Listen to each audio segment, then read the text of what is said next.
Good morning everyone. तो आज हम लोग स्टार्ट करेंगे जे ई के लिए एक टॉपिक है अपना बहुत प्यारा सा, उसका नाम है coordinate geometry. Coordinate geometry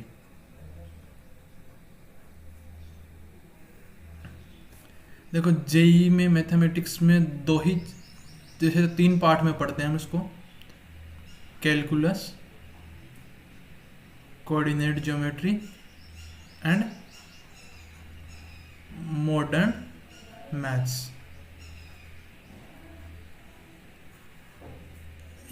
mainly हम लोग ये तीन चीज़ जेई में मैथमेटिक्स के अंदर तीन चीज़ होती है सिलेबस में। कैलकुलस के अंदर आपका limit, continuity, differentiation, integration, differential equation, ये सब आ जाता है। कोऑर्डिनेट ज्योमेट्री जो अभी हम स्टार्ट करें, इसके अंदर क्या क्या आता है सबसे पहले हम लोग ये देख लेते हैं। कोऑर्डिनेट ज्योमेट्री में सबसे पहला टॉपिक होता है स्ट्रेट लाइन।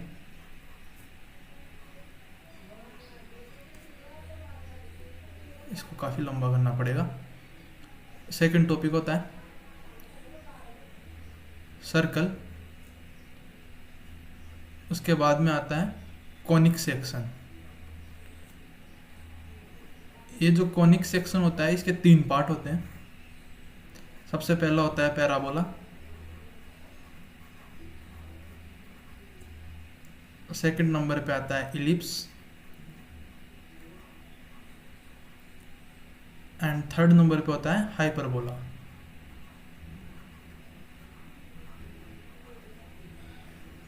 तो आज हम स्टार्ट करेंगे जेई की मैथमेटिक्स का सेकंड वाला पार्ट, कोऑर्डिनेट ज्योमेट्री।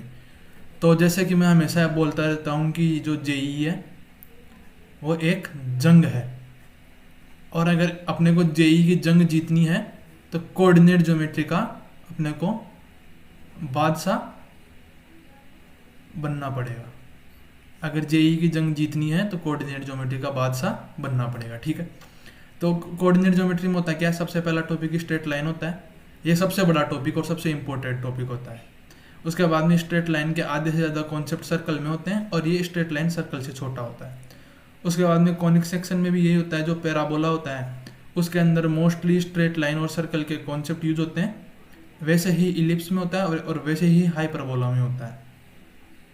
तो हम लोग स्टार्ट करेंगे सबसे पहले स्ट्रेट लाइन, ठीक है। और एक और इम्पोर्टेंट चीज़ बता देता हूँ, ये जो कोऑर्डिनेट ज्योमेट्री होती है, जो जेई मेंस में, इसमें से हम देख सकते हैं स्ट्रेट लाइन, सर्कल और इन 5 टॉपिक से मिला के 6 क्वेश्चंस आते ही आते हैं। 6 क्वेश्चंस जेई मेंस में। और अगर ये 6 के 6 हम लोग सही करते हैं तो जैसे अपने को 25 क्वेश्चंस करने होते हैं आजकल जेई में, उसमें से 6 क्वेश्चन मतलब ऑलमोस्ट 25% पार्ट कवर करता है कोऑर्डिनेट ज्योमेट्री। और जेई एडवांस के लिए तो ये बहुत ही ज़्यादा इम्पोर्टेंट है। जेई एडवांस में कोऑर्डिनेट ज्योमेट्री, जिसकी कोऑर्डिनेट ज्योमेट्री पर पकड़ है, वो जेई एडवांस में बाकी स्टूडेंट्स की तुलना में काफ़ी ज़्यादा आगे हो जाता है। तो अभी हम लोग स्टार्ट करने जा रहे हैं स्ट्रेट लाइन।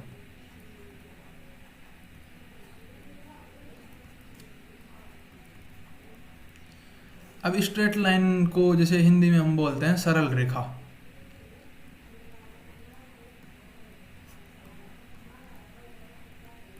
नाम में तो बिल्कुल ये सरल है, लेकिन सरल है नहीं। इसको स्ट्रेट लाइन को सीखना बहुत ही टेढ़ा मेढ़ा काम है, ठीक है।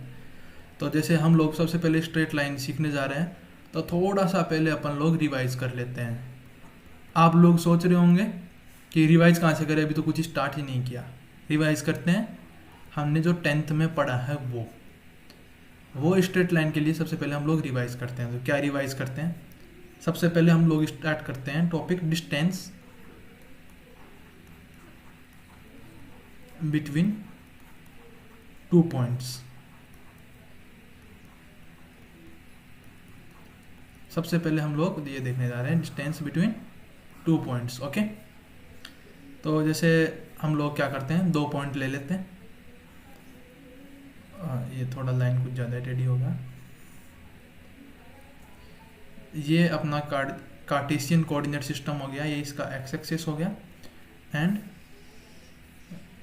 ये इसका वाई एक्सेस हो गया।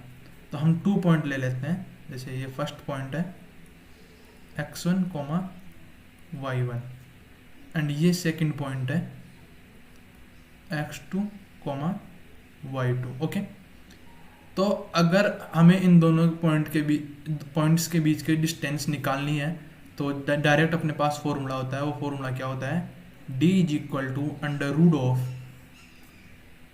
d क्या है, इन दोनों के बीच के डिस्टेंस, x2 माइनस x1 का whole square plus y2 minus y1 का होल स्क्वायर। ये अपना डायरेक्ट क्या हो जाता है, फॉर्मूला हो जाता है। ठीक है, x2 माइनस x1 का whole square under root of x2 minus x1 का whole square plus y2 minus y1 का होल स्क्वायर। इसका एक छोटा सा प्रूफ है, वो हम लोग देख लेते हैं। जैसे कि अपने को ये डिस्टेंस d है वो फाइंड करनी है। ठीक है, कलर चेंज कर लेते हैं एक बार।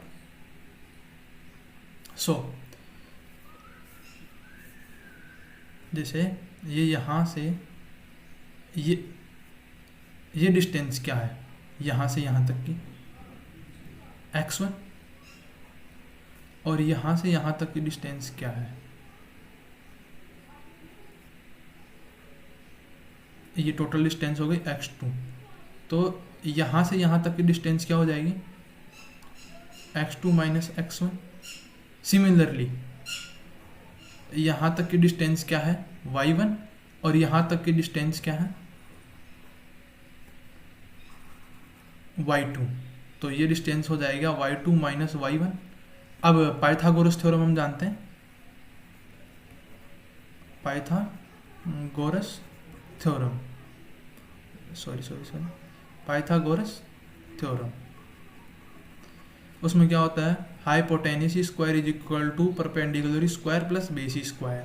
ये थ्योरम होती है, वो पता सबको होती है, लेकिन इसका यूज लोग नहीं करते हैं अच्छे से। अब जैसे हम लोग इसका यूज करेंगे तो अपने पास आ जाएगा d square is equal to x2 minus x1 का square plus y2 minus y1 का स्क्वायर। ओके, ये इसका यूज हो जाएगा। अब स्क्वायर रूट ले लेंगे, तो अपना फर्स्ट फॉर्मूला हो गया ये।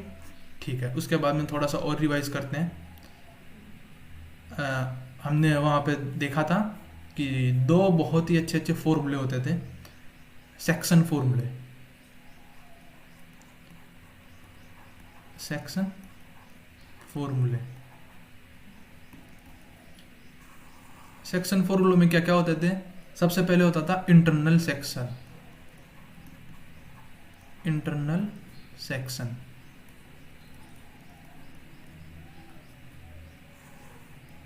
इंटरनल सेक्शन में क्या होता था, जैसे कि दो पॉइंट्स हैं ए एंड बी। ए के कोऑर्डिनेट्स है अपने पास x1 comma y1 and B के कोऑर्डिनेट है x2 कोमा y2। तो अगर एक पॉइंट है जो है P, एक पॉइंट P है जो लाइन सेगमेंट ए बी को, लाइन सेगमेंट ए बी को m/n में अगर इंटरनल सेक्ट करता है तो P के कोऑर्डिनेट क्या होंगे। मान लेते हैं कि P के कोऑर्डिनेट है x, y, तो डायरेक्ट फॉर्मूला देखेंगे हम।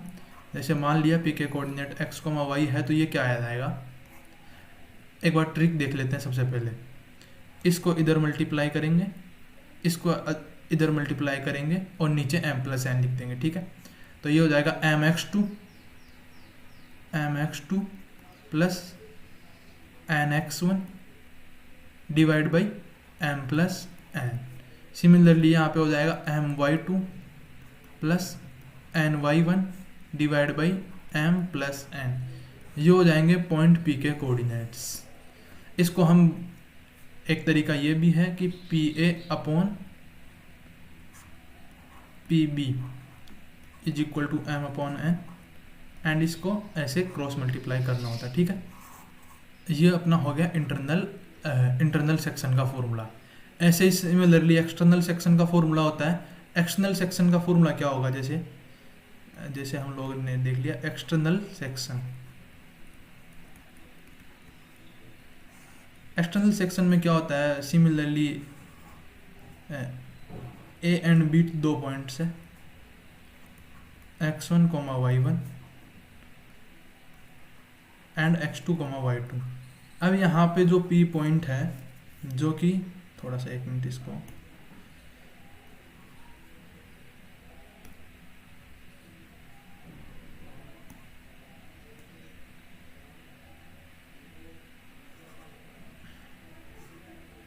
जैसे ये पॉइंट है पी एक्स कोमा वाई, ठीक है। तो ये पी पॉइंट इसको एक्सटर्नली एम रेशियो एन में डिवाइड करता है, तो एम रेशियो एन। तो फॉर्मूले में क्या चेंज होगा, जैसे पी है एक्स कोमा वाई, तो अब इसमें फॉर्मूला होगा सेम है, क्रॉस मल्टीप्लाई करना है, एम एक्स टू माइनस, चूंकि ये एक्सटर्नली है तो हम इसमें क्या यूज करेंगे, माइनस यूज करेंगे, ठीक है। और m y two minus n y one divide by m minus n. कुछ लोग सोचते हैं कि x2 माइनस x1 करें या x1 माइनस x2 करें, तो आपकी जो मर्जी वो कर लो, बस नीचे और ऊपर माइनस को माना जाएगा, वही बात हो जाएगी। जैसे हम लोग करते हैं nx1 minus mx2 upon n minus m, तो ऊपर नीचे माइनस कॉमन ले लेंगे, उससे कोई दिक्कत नहीं होगा, ठीक है। ये हो गया अपना एक्सटर्नल सेक्शन फॉर्मूला, ठीक है। अब क्या करते हैं, जैसे आप लोग जैसे जेई की तैयारी कर रहे हो, तो जेई में रेयरली ही सेक्शन फॉर्मूले का क्वेश्चन आता है, क्योंकि सबको पता है ये बच्चों वाले क्वेश्चन है, कोई डायरेक्टली सेक्शन फॉर्मूले क्वेश्चन नहीं पूछता। तो स्टूडेंट्स क्या करते हैं, इनके क्वेश्चंस भी सोल्व नहीं करते हैं। जैसे पी ए कोमा बी को इंटरनली काटता है तो पी के कोऑर्डिनेट्स क्या होंगे, तो ऐसा क्वेश्चन डायरेक्टली नहीं आता, लेकिन जेई में किसी भी क्वेश्चंस के बीच में ये फॉर्मूले का यूज करवा लेता है। और लगभग स्ट्रेट लाइन में काफ़ी सारे क्वेश्चंस में इन दोनों फॉर्मूलेज का यूज होता है, तो इन पे बेस्ड क्वेश्चंस करना जरूरी हो जाता है। तो हम देखते हैं, एक दो क्वेश्चंस देखते हैं सबसे पहले इनके ऊपर। जैसे अपने पास एक क्वेश्चन है कि let a is equal to 1,2 and b is equal to 5,7, okay. a point P intersect internally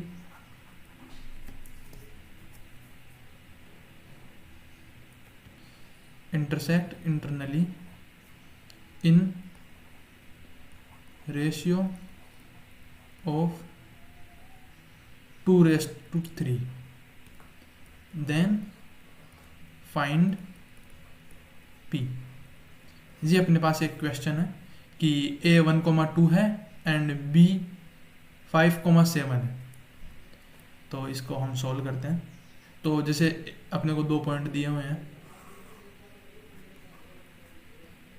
A and B, A है 1,2, B है 5,7, एक पॉइंट P है इंटरनली इंटरसेक्ट करता है 2:3 में, तो P के कोऑर्डिनेट्स क्या हो जाएंगे, क्या बोला था मैंने, क्रॉस मल्टीप्लाई करो तो 2 × 5 10 प्लस 3 × 1 3 डिवाइड बाई 5, कॉमा वापस क्रॉस मल्टीप्लाई करो 2 × 7 14 प्लस 3 × 2 6 डिवाइड बाई 2 प्लस 3, ओ 5 वहीं से आया। तो यहाँ से P की वैल्यू कितनी आ जाएगी, 13 divide by 5 comma 20 divide by 5 means 4। तो अपने पास P के कोऑर्डिनेट्स आ गए 13/5 कॉमा 4। एक और क्वेश्चंस करते हैं।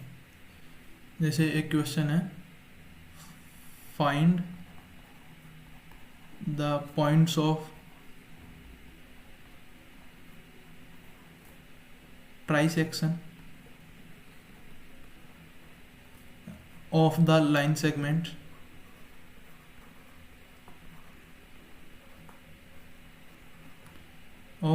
segment joining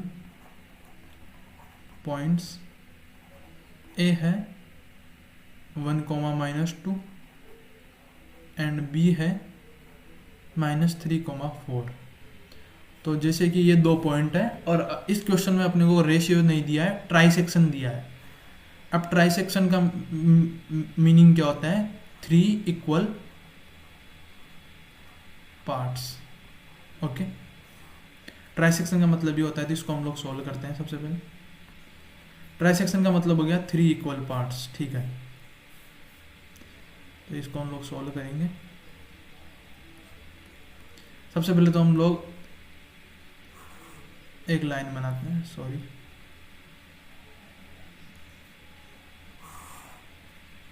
ऐसे एक लाइन होगी ए, ये हो गया बी है -3,4, ए है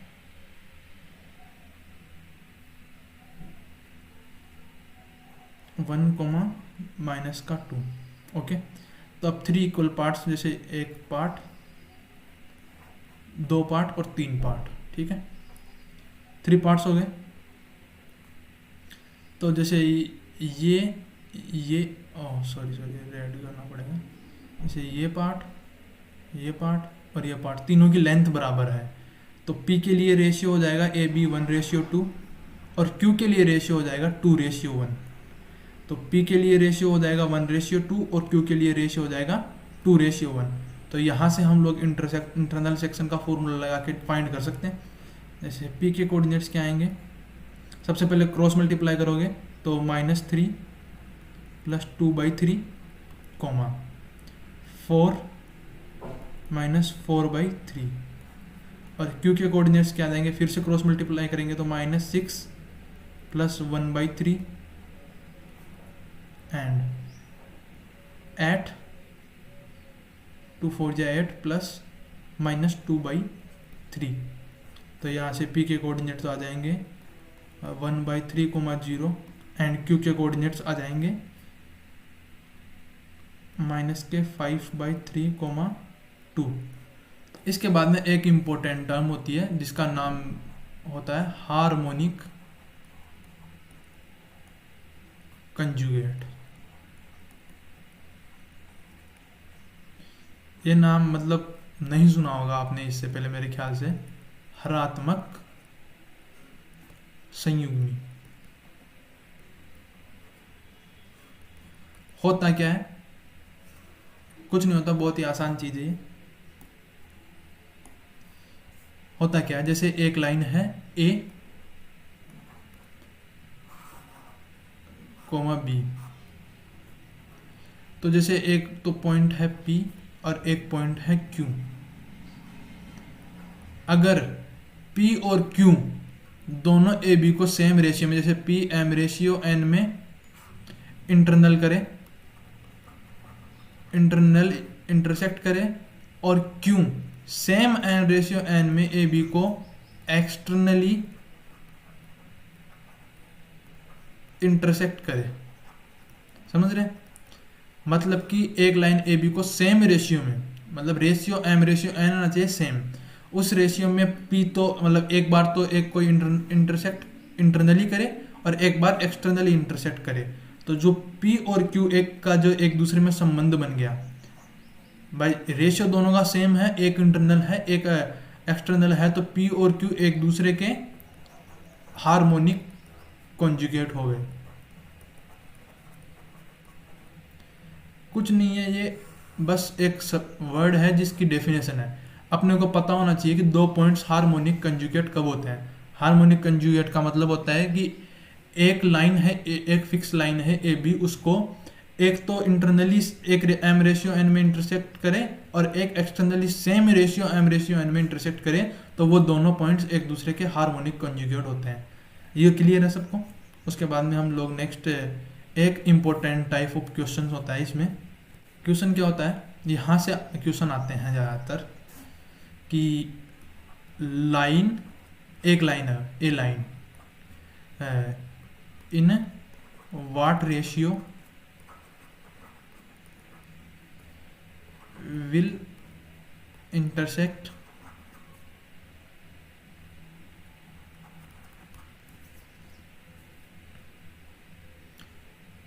another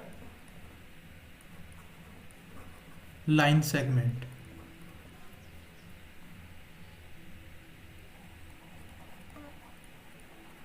मेरे ख्याल से यहाँ से आपको ज़्यादा कुछ समझ में नहीं आएगा। इसको मैं एक बार फिजिकली डायग्राम की डेफिनेशन समझा देता हूँ। जैसे कि अपने पास क्या है, एक लाइन सेगमेंट है AB, ठीक है, ए कॉमा बी, दोनों के अपने को पॉइंट्स गिवन है, x1 comma y1 into x2 coma y2। ठीक है, अब अपने को क्या दे देगा, एक लाइन है, लाइन का इक्वेशन दे देगा कि ये लाइन है L is equal to a x plus b y plus c is equal to 0। अपने को ये दे देगा ये लाइन इस लाइन सेगमेंट को P पे इंटरसेक्ट करती है। तो क्वेश्चन में पूछा जाएगा कि ये line L line segment A B को किस रेशियो में इंटरनली इंटरसेक्ट करती है या एक्सटर्नली इंटरसेक्ट करती है। तो अपनी फर्स्ट स्टेप क्या होगी, इस क्वेश्चन को सोल्व करने के लिए फर्स्ट स्टेप ही इंपॉर्टेंट होती है। लेट लाइन किस रेशियो में डिवाइड करती है, line intersects in the ratio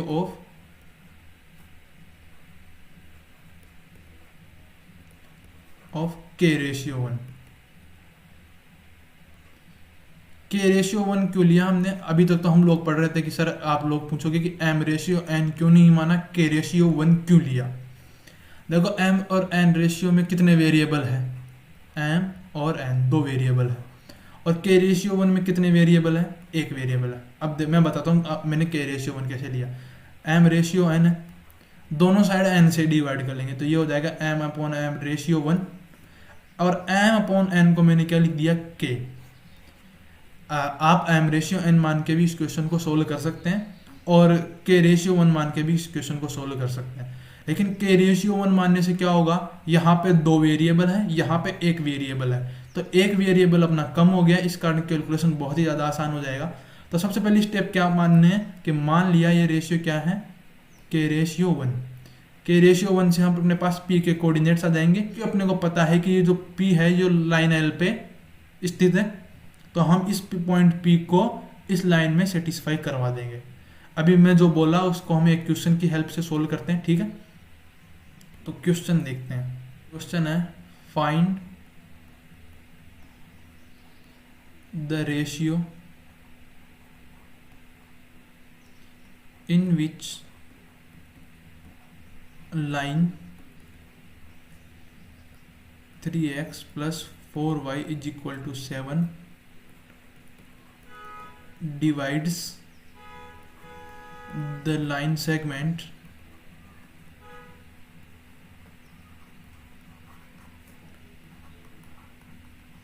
joining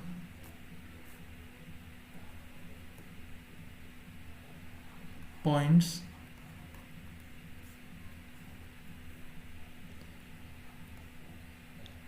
a minus 1,2 and b है -2,3। तो इसको हम लोग सोल्व करते हैं। तो अब देखो क्वेश्चन में क्या दिया गया है कि दो पॉइंट है a एंड b। a है 1,2, b है -2,3। ठीक है, उसको एक लाइन है, लाइन L है 3x plus 4y is equal to 7। ठीक है, ये किस रेशियो में काट रही है अपने को पूछा गया है। ठीक है, तो यहाँ हम मान लेते हैं कि ये के रेशियो 1 में इसको डिवाइड करती है। तो p के कोऑर्डिनेट्स क्या हो जाएंगे, इस हिसाब से p के कोऑर्डिनेट्स हो जाएंगे, क्रॉस मल्टीप्लाई करेंगे तो ये हो जाएगा -2k प्लस के 1 डिवाइड बाई 3, सेकेंड हो जाएगा 3k प्लस 2 डिवाइड बाई 3। अपने पास दोनों वैल्यू आ जाएगी। p के कोऑर्डिनेट्स क्या हो जाएंगे, क्रॉस मल्टीप्लाई किया तो k को -2 से मल्टीप्लाई किया -2k plus 1 divide by 3, and यहाँ पे हो जाएगा 3k प्लस 2 डिवाइड बाई 3। अब मैंने क्या बोला था कि जो p पॉइंट है वो लाइन L पे है। अगर पॉइंट p लाइन L पर है तो लाइन L को सेटिस्फाई करेगा, तो हम इसको सेटिस्फाई कर देते हैं। तो 3 इंटू माइनस का 2k plus 1/3 plus 4 into 3k plus 2/3 is equal to 7।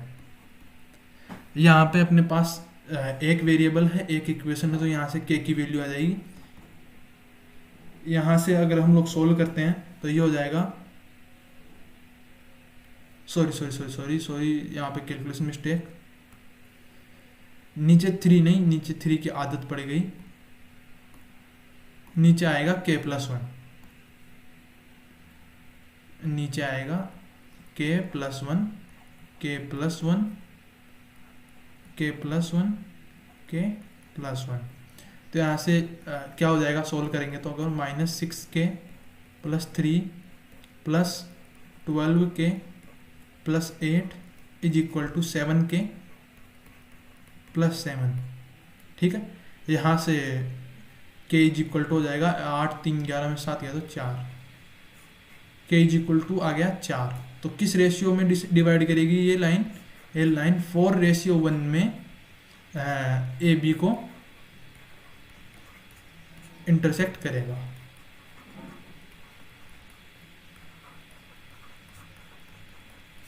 Okay, तो इसका एक शॉर्ट ट्रिक भी है।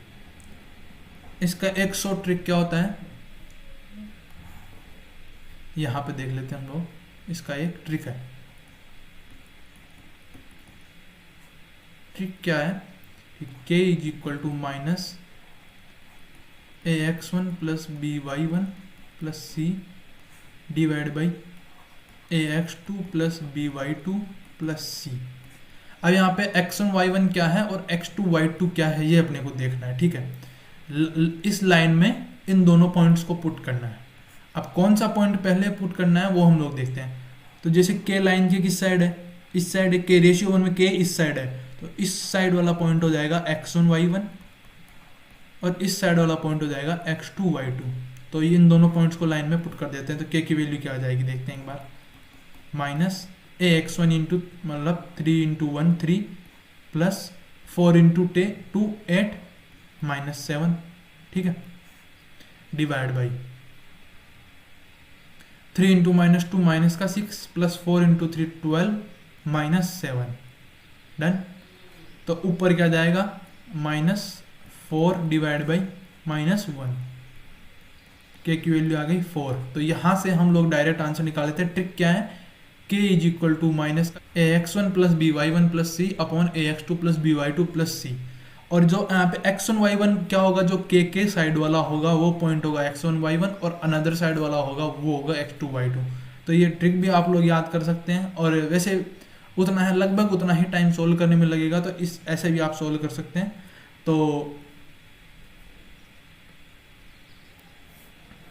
तो आज के लेक्चर में हमने क्या किया,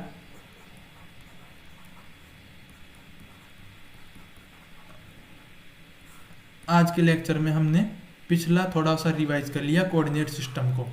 इसके बाद में कल हम लोग एक बहुत ही इंपॉर्टेंट टॉपिक पढ़ने जा रहे हैं, उसका नाम है सेंटर्स ऑफ ट्राइंगल। यहाँ से अपनी रियल स्ट्रेट लाइन स्टार्ट होने जा रही है। तो मैं चाहूँगा कि आप जो 10th क्लास का जो आपका चैप्टर था कोऑर्डिनेट ज्योमेट्री, उसके एक बार सारे क्वेश्चन सोल्व कर ले, जिससे कि आपको अंदाज़ा लग जाए और आपकी प्रैक्टिस भी हो जाए।